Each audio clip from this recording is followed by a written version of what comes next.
السلام عليكم ورحمة الله وبركاته. برحب بيكم في فيديو جديد. معاكم علي حسن من سلسلة المطبعة.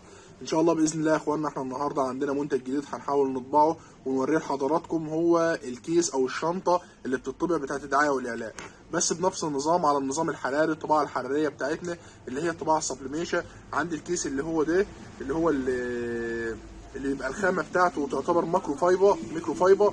هو مش بلاستيك ومش رابر، اللي هو ميكرو فايبر ده يعتبر قماش زي ما بنقول، معظمه بلاستيك. تابعونا عشان نعرف التفاصيل مع بعض باذن الله، وهنشرح لحضراتكم وهنوري لحضراتكم بدايه من التصميم للطباعه النهائيه.